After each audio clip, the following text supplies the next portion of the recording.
Merci de votre fidélité à TSU et bienvenue dans cette édition de l'entretien du jour. Je reçois aujourd'hui M. Ernest Hachler, qui est président du groupement d'acteurs du développement durable de GADD. Bonjour M. Hachler. Bonjour monsieur. En quoi consiste aujourd'hui votre activité sur le terrain en Afrique en matière de développement durable? L'activité pour laquelle l'association a été créée et ce qu'elle essaie de faire, c'est de répondre à une question qui est relativement simple mais redoutable. Comment on peut essayer d'aider les pays et les personnes qui habitent dans cette zone d'Afrique de l'Ouest, tout simplement à manger 2 fois par jour, toute l'année et d'une façon régulière. Mais ce n'est pas le type de question auquel répond une conférence comme la Triennale de l'éducation en Afrique. Mais je vais vous répondre par ce que m'a dit un jour un paysan gourmanché à l'abri d'Aka Cédra, qui m'a dit: j'ai été alphabétisé, j'ai mes diplômes sont là à côté de moi sur le banc, mais le grenier est toujours à moitié vide. La question est donc de concilier ces deux choses qui sont absolument indispensables. Indispensables est effectivement les progrès dans le domaine de la formation, de l'alphabétisation. On ne peut pas rester analphabète et il est impensable de penser qu'on le reste. Mais en même temps, il est impensable de penser que ces pays, ces personnes vont rester comme ça dans les domaines de dépendance uniquement sur le plan de la nourriture. C'est pour moi un scandale intellectuel que de considérer que quelqu'un qui passe toutes ses journées à produire de la nourriture n'en produise pas suffisamment pour sa famille.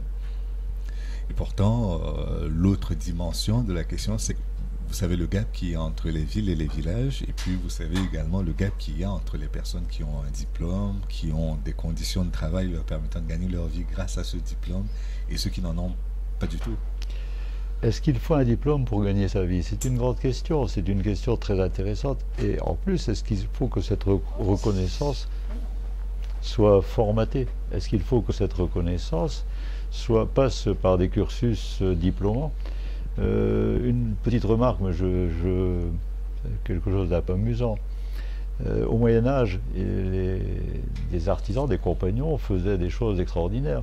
Ils n'avaient pas de diplôme, ils le faisaient simplement reconnaître en construisant quelque chose de très très pointu dans leur spécialité. Est-ce que l'agriculture demande un diplôme? Est-ce que pour être meilleur agriculteur, il faut forcément passer par des formations qui soient de type professionnel? C'est une grande question. Et comment vous arrivez à transposer ce modèle médiéval français au modèle africain aujourd'hui, actuel, en 2012? Je n'ai pas dit que je souhaitais transposer le modèle médiéval. J'ai dit que simplement, les acquisitions de compétences peuvent être acquises en action, et qu'ensuite, par contre, elles doivent être forcément accompagnées d'outils mémoire, de façon à ce qu'on n'oublie pas rapidement les choses et qu'on puisse les transmettre, autour de soi, et également qu'on ne les oublie pas.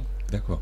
Donc, très concrètement, est-ce que vous avez déjà pu déployer votre activité sur le continent dans des pays, mettons, d'Afrique de l'Ouest? Nous sommes uniquement centrés actuellement sur le Burkina Faso, un pays que je connais bien puisque ça fait maintenant 13 ans que je suis ici entre 3 et 5 mois par an dans les différentes régions du Burkina Faso.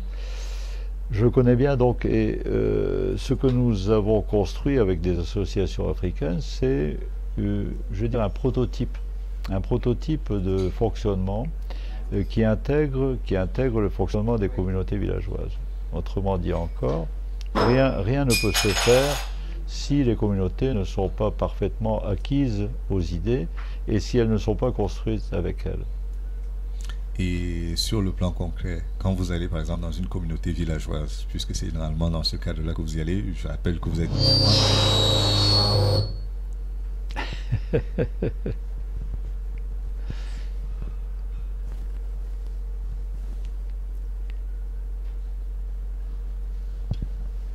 Ça va juste me prendre 10 minutes pour terminer. Oui, oui.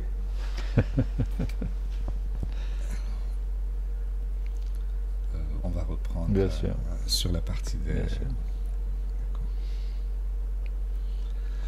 Donc, très concrètement, quand vous allez dans une communauté villageoise, par exemple, qu'est-ce que vous leur proposez? Qu'est-ce qu'ils vous répondent par rapport à ce que vous leur dites? La première chose, nous n'y allons pas seuls, nous y allons systématiquement avec des associations ONG burkinabées, en l'occurrence, puisque je dis, je suis blanc.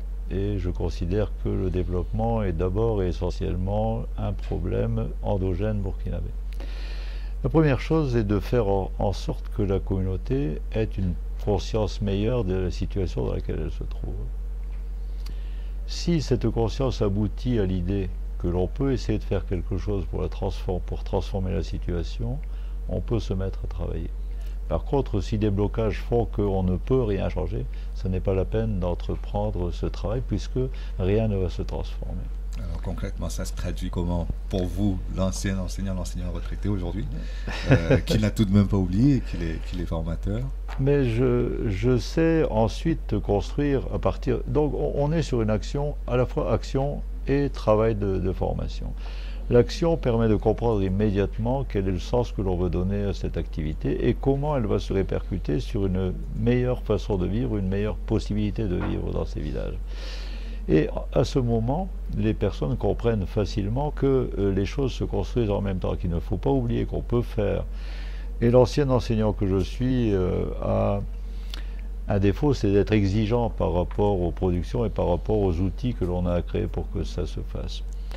Je ne sais pas si vous avez remarqué, mais au Burkina Faso, les termites ont un appétit féroce. Et par contre, ordinateur, disque numérique, mémoire numérique, c'est quelque chose que les termites ne savent pas manger. Mais aussi, beaucoup plus sérieusement, l'utilisation de l'image, beaucoup d'images pour un public peu lettré, facilite grandement la compréhension et facilite grandement la mémoire. Vous releviez tout à l'heure le cas de l'agriculteur diplômé dont le grenier reste vide. Qu'est-ce que vous lui dites, par exemple, quand vous venez vers lui pour qu'il se sente à la fois impliqué et concerné par ce que vous lui proposez? Nous proposons un certain nombre de réflexions sur des façons de faire. Un exemple simple, quand en 2010 et peut-être en 2020 prochainement, on continuera de voir l'essentiel de l'agriculture, du travail du sol fait par des femmes qui travaillent la terre avec la daba, ça signifie simplement que les surfaces à cultiver sont réduites forcément, que c'est extrêmement fatigant et qu'on ne peut travailler le sol qu'en saison humide à partir du moment où il a plu. Si on utilise des outils mécaniques, des outils attelés, très simples mais très à la portée des Burkinabés et des gens d'Afrique de l'Ouest, à la fois le travail sera plus important, on pourra travailler en saison sèche, préparer les sols et lutter aussi dans ce domaine contre la désertification. La chose est évidente, c'est évident, ça se voit tout de suite et on peut le constater tout de suite. Donc, et pourquoi ils n'arrivent pas à le faire? Ils n'arrivent pas à le faire parce que malheureusement l'information ne circule pas, parce qu'il y a des déficits de capacité de communiquer. Quand je suis dans un village et que il n'y a pratiquement pas de télévision, pratiquement jamais de télévision puisqu'il n'y a pas d'électricité, qu'il n'y a pratiquement pas de papier parce que les journaux n'arrivent pas jusque-là et que, en plus, la population étant majoritairement analphabète, ça n'aurait pas d'intérêt de faire diffuser les choses. On est dans une situation qui est bloquée et qu'il faut débloquer. Il faut la débloquer en montrant essentiellement que il est possible de faire quelque chose, il est possible d'être acteur du développement et non pas subir un développement ou recevoir un développement auquel on ne croit pas. D'accord. Et donc, aujourd'hui, est-ce que vous avez déjà pu les convaincre à cette discipline-là d'arriver par eux-mêmes à produire un développement endogène? Être acteur, ça veut dire que nous sommes ensemble avec eux, avec un certain nombre de partenaires pour utiliser ces nouveaux outils pour voir. Et ensuite, c'est à eux de voir si ces outils apportent quelque chose, si ces techniques apportent quelque chose, et c'est eux-mêmes qui décideront s'ils l'utilisent chez eux ou s'ils ne l'utilisent pas. C'est par comparaison. Il n'y a rien à imposer. Les choix, par contre, il y a à donner des choix. Et vous travaillez avec les associations villageoises? Nous travaillons avec, je le dis, avec des grosses associations burkinabées qui partagent ce point de vue-là. Et ensuite, nous allons vers des associations villageoises et c'est ensemble que l'on construit ces choses-là.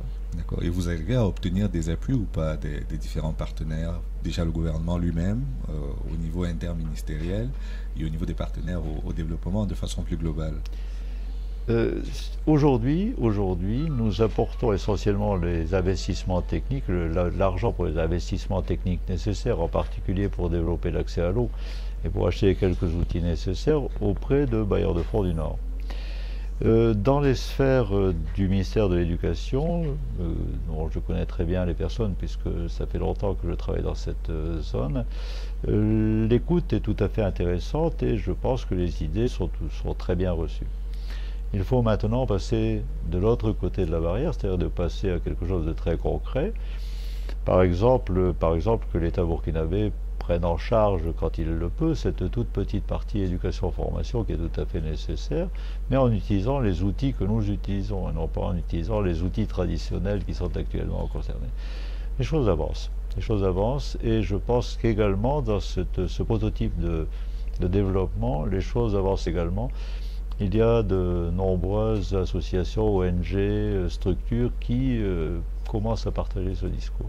Et est-ce que l'Association pour le développement de l'éducation en Afrique, son forum, cette triennale à laquelle vous avez participé, vous a été bénéfique de ce point de vue-là? C'est un formidable plateau pour montrer montrer ce qui existe, ce que nous essayons de faire, et donc la possibilité de rencontres multiples et en quelque sorte notre seule présence, le fait que nous ayons été sélectionnés pour participer à cette foire à l'innovation, montre l'intérêt que porte le ministère le MENA à cette chose-là, et ça constitue donc probablement... C'est le ministère de l'Éducation nationale et de l'alphabétisation. Voilà, Madame Koumba Boli, que je connaissais depuis longtemps, puisque au niveau de la coopération suisse, il y a longtemps que l'on échange. Très bien.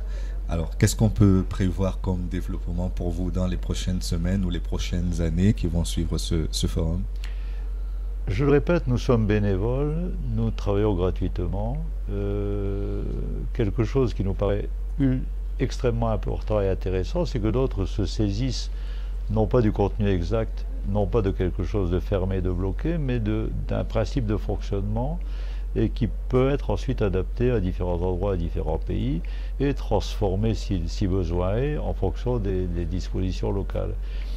C'est l'idée, je vous le redis encore une fois, l'idée qu'on puisse transformer des comportements pour arriver à un développement endogène.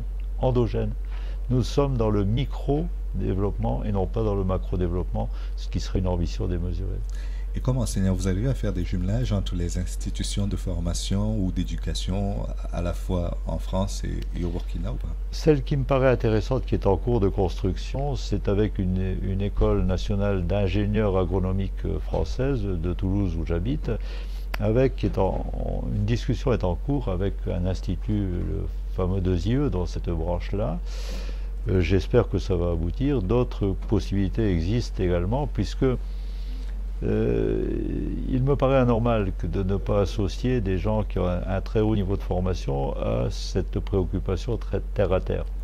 Comment on fait pour passer des salles climatisées au terrain, et comment on fait pour passer d'idées généreuses à quelque chose qui se fait effectivement. Et puis entre l'idée et sa concrétisation, il y a un besoin de budget également. Allez, je vais dire que si l'idée est bonne, on va finir par trouver. Je sais un peu plaider, ça m'arrive, et je pense qu'on doit pouvoir y arriver. Par contre, il est extrêmement important ce que nous sommes en train de faire, c'est-à-dire de construire des champs vitrines, des endroits exemples. On pourra voir comment se concrétisent ces choses-là. Ceci est extrêmement important.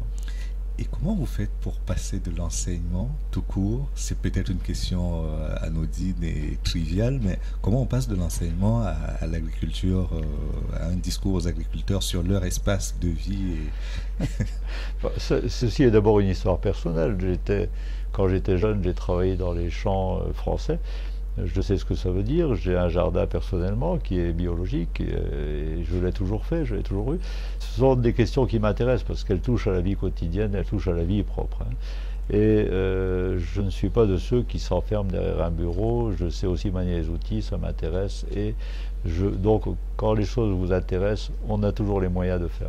Merci beaucoup, Monsieur Ernest Hachlauer. Je rappelle que vous êtes le président du groupement d'acteurs du développement durable, le GADD. Merci de nous avoir reçus. C'est moi qui vous remercie de donner cette occasion de dire ces choses qui intéressent beaucoup de gens, mais qui ne savent peut-être pas forcément les concrétiser. Merci encore une fois. Et merci à vous d'avoir suivi cette émission jusqu'à son terme. Rendez-vous demain pour une autre édition de l'entretien du jour. À bientôt.